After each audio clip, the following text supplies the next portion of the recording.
Hey guys, I'm Dimension Jump and today I'll be reviewing Pikmin 2, which was originally released back in 2004 for the GameCube and then got re-released for the Nintendo Switch. Now, this is a sequel to the original Pikmin, which takes place exactly after the events of the first game, in which Olimar, the main character, finds out that his company has gone into debt and it's up to him and one of his not employees, one of his friends, I would say, who also works for the same company that Olimar works at, have to go back to the planet from the first game and basically just find enough stuff to pay off that debt. Now, this game, in terms of its plot, is fairly interesting because you don't really see games directly following off from each other. You do have some games doing that, like I would technically say that not Breath of the Wild, Tears of the Kingdom kind of does that. It follows not directly, but like a few months off directly from Breath of the Wild. But apart from that, you don't really see games sequels that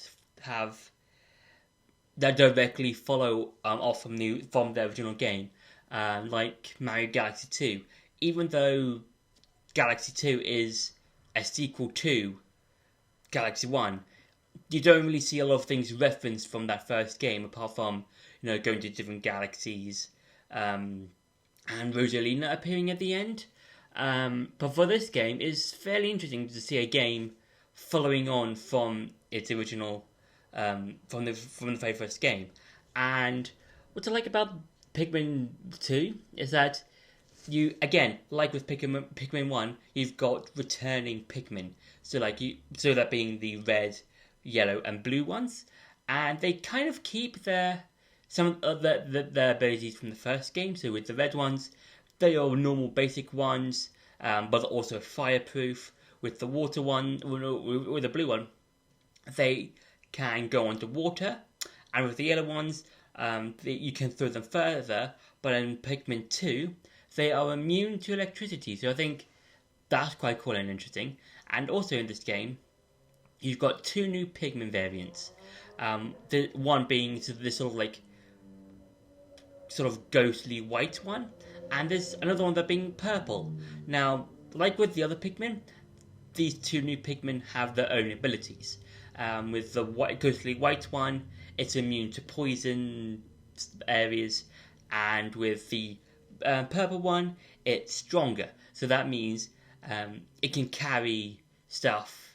So one purple Pikmin is the same as 10 regular Pikmin, or depending on which Pikmins you have. And these are really two great abilities, I would say, because they can come in really good uses depending on where you are in the game, because there are new areas in this game, and I think they heavily rely on a lot more of your Pikmin abilities instead of just I have to use the blue Pikmin to get rid of to do this bridge, or but I have to use the yellow Pikmin to throw them further to collect this particular part I need for my ship. Stuff like that. So I think with Pikmin 2, there's a very good use of abilities here and there when it comes to, depending on which Pikmin you need, because you might need some of the purple Pikmin to carry some of the heavier items. You might need the ghostly white Pikmin to get rid of some of the poison areas, and the other Pikmin you find, they're basically obviously used for their own specific abilities. And when it comes to new areas, I do enjoy them. There are various new areas in the game. Like, I think the very beginning area of the game is the sort of snowy white barren area. And that's quite interesting and I think that's quite interesting because because in the original Pikmin, it was just one plain sort of area. Well, there were various areas in the game. It was just they were all sort of grassy terrain, kind of, with a couple of watery areas here and there that you would need to use your blue Pikmin for. And yeah, with Pikmin 2, you've got new areas to explore, and they sort of combine areas. So like there's like a watery area, but you'll need your yellow Pikmin for a particular electrical fence.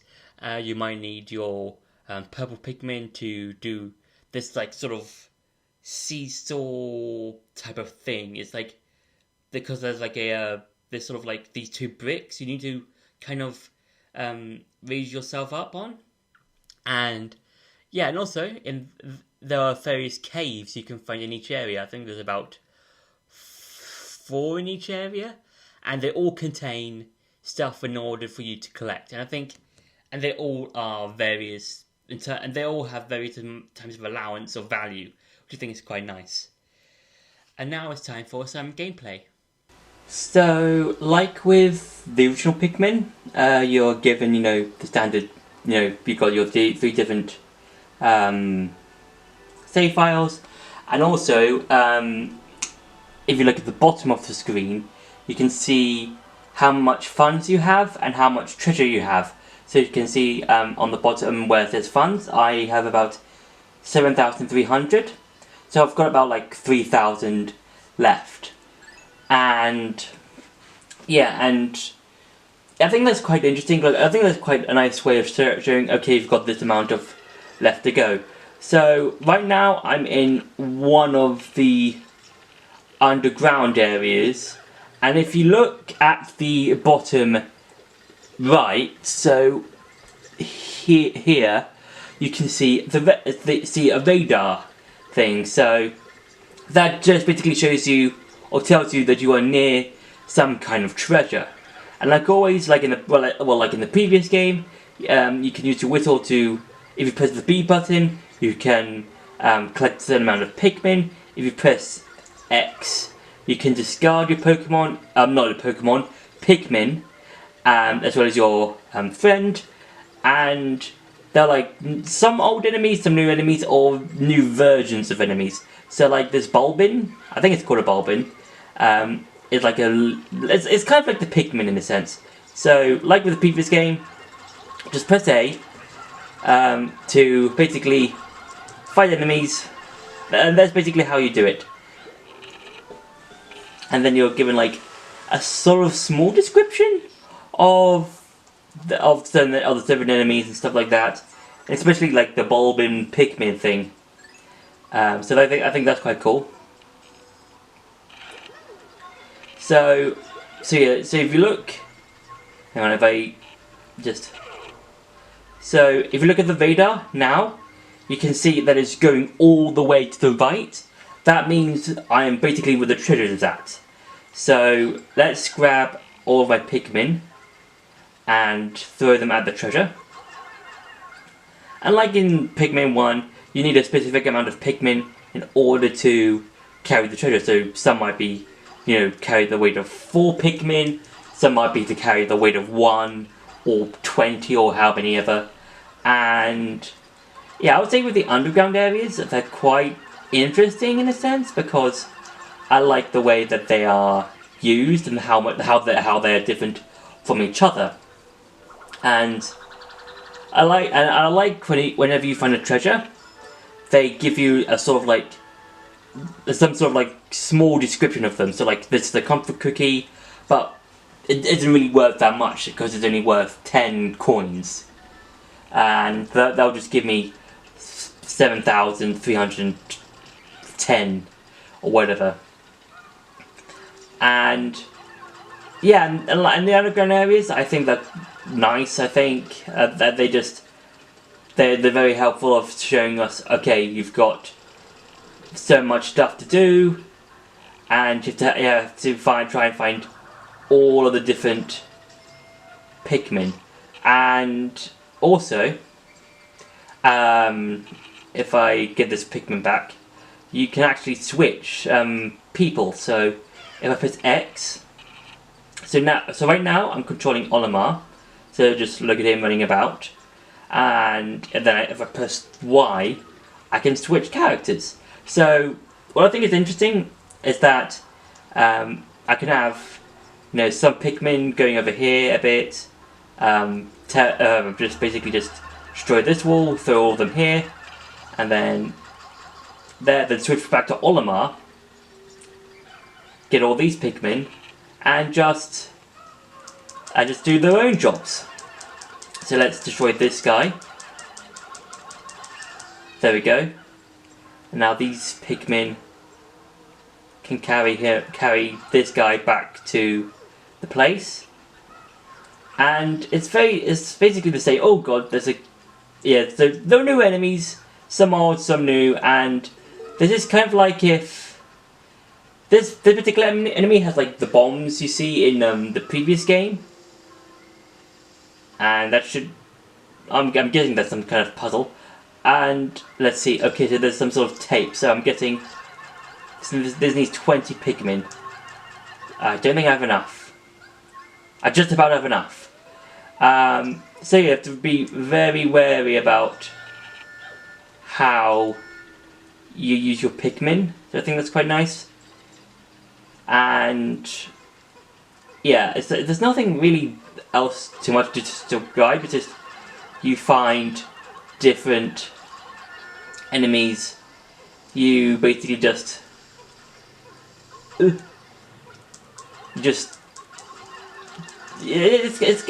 you play Pikmin 1, you know how the game goes, and yeah, I've just lost a lot of my Pikmin, which again carries over from the previous game because you have to really think about the different about like how you can use your Pikmin to your best ability. So yeah, I would say when it comes to like Pikmin 1 and Pikmin 2 or any of the Pikmin games, I would highly suggest prioritize your Pikmins well and just use whichever ones are necessary for a particular area. So for this particular area, because this place is covered in water, I highly suggest using your blue Pikmin.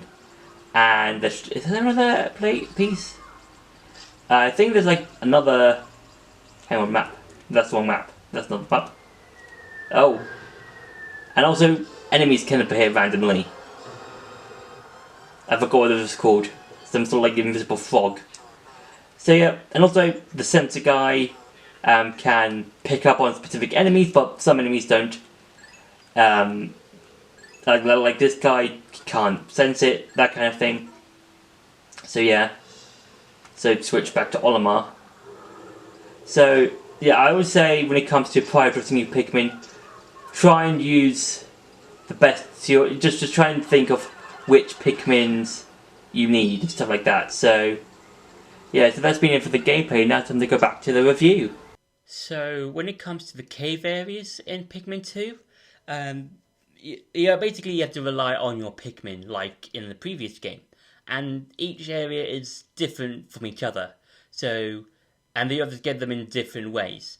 So for instance, there's a bit in one of the areas that's covered in water, and in order to get to it, you have to lower the water, so you have to use your blue Pikmin.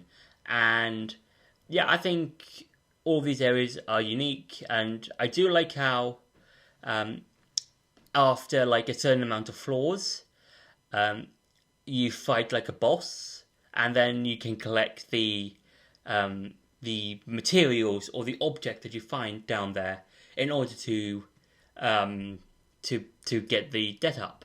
And yeah, and also another thing I quite like in this game is the sort of co-op team thing that this game has, because as a bit of one of the start of this review, you're accompanied by one of your friends who works for the same company as you in the game, and that's really interesting because in the first game you only had Olimar, so you basically only had one person, one character to sort of like command all the Pikmin, and I think that was kind of, I would say, difficult to an extent because you had to control a lot of Pikmin. So you had to think of, okay, I've got blue Pikmin repairing this bridge that's going over a lake or a bit of or a puddle or something. I've got these red Pikmin over here just destroying a a wooden wall so I can get across another area. I've got the yellow Pikmin destroying another wall over there. And I think with this whole two-player concept in this game, I think it's somewhat easier because you're now focused on two different players or two different characters who can control their own units of Pikmin. So, like, if you're playing as Olimar, you can control your Pikmin to go and get, a particular object or defeat some enemies here and there. And with the other character, you could control, his set of Pikmin into another place or area in the map. And I feel like this is kind of like a double-edged sword in a way, because it's good because you can now focus on two different characters at the same time, but also I would say it's a bit more difficult if you're playing as one person, if there's only one person playing the game, because there's the co-op mode in this game, and I think you can play as two different characters. I think you can control one person can control one person character, the other person can control the other character. So I feel like there's a whole lot easier to do in multiplayer mode. So you can communicate with each other, saying, okay, let's have one person go to this area, another person go to another area to collect, more Pikmin, new objects of value, that kind of thing. And if you're playing as one person, I would say it will be kind of difficult to control the Pikmin and the two characters at the same time. Okay, I've got Olimar on one end of the map and the other character on the other side of the map, and I think it can be kind of difficult at times if you're playing as one person. So overall, I think Pikmin 2 is really enjoyable. I do enjoy some of the new areas in this game, and I do like how you have to really focus and think on your feet on, okay, I've got all these Pikmin, how do I use them? And yeah, but there's one thing that I kind of wish was added, is a sort of time limit. Now I said in my Pikmin 1 review, I'm not a huge fan of time limits. I feel like they're a bit restrictive, and they kind of feel like that I want to rush. But I feel like in Pikmin 2, I think it would have been nice to an extent. So you were given let's say the same amount of days. So you were given 30 days to find to pay off the debt, and I think that would have worked cool and nice because it would have carried over another theme from the first game, that being you have to find enough stuff in order for another thing to do stuff. So yeah, I think it would have been cool, and I'm not a huge fan of it, but I think it would have suited this game quite well. So yeah, but overall, I do enjoy Pikmin 2. I think it's an enjoyable sort of continuation of the Pikmin series, and I do enjoy the two new Pikmin in the game because they're really, really helpful when it comes to collecting, objects and stuff like that, and they're very useful and in certain parts of the game. So yeah. So that's been my review for Pikmin 2. I hope you enjoyed this video. Don't forget to like, share and subscribe, and until the next video.